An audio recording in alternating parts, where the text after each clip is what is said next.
I'm going to tell you some interesting stories about New York, not strange places, not obscure places, because in a city as rich and big as our city, there are plenty of those.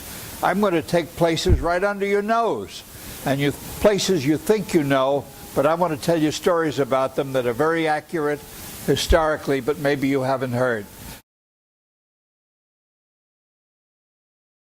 You all know that the Declaration of Independence was signed in Philadelphia on July 4th, 1776. But I wonder if you know that there was an agreement that it would be announced simultaneously in New York, Boston, Baltimore, Philadelphia on July 9th. And on July 9th, where was it announced? Next slide, please.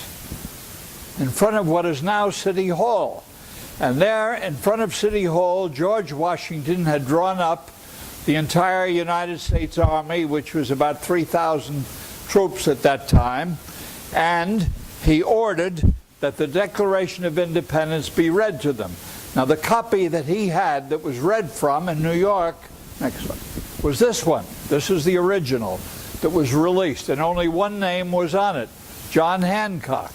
And this was the copy that was read and announced on July 9th throughout the new country, the United States of America. But let me show you something you probably have never heard of even.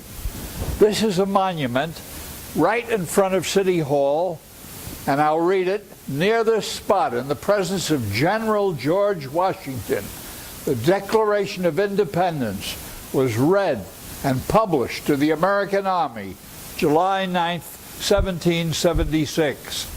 Now, who of us ever heard of that? You can't even get to see it. It's in a parking area right behind the fence, about 150 feet east of Broadway, not accessible because of security considerations, but not very marked either.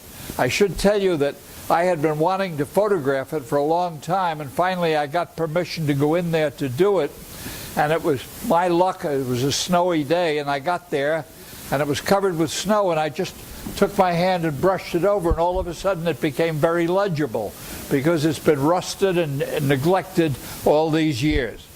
Well, what happened on July 9th? When General Washington had the Declaration of Independence read right here in New York, there was an organization called the Sons of Liberty, and they got so excited with patriotism, they ran down Broadway to Bowling Green.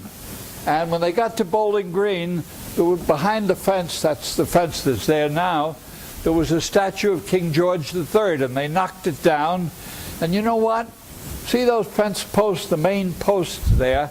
On each of those posts, there was a king's crown in wrought iron. And the crowd, the Sons of Liberty, took crowbars, and they knocked off the crowns that morning on July 9th. The amazing thing, ladies and gentlemen, is that right now, that same fence is still standing.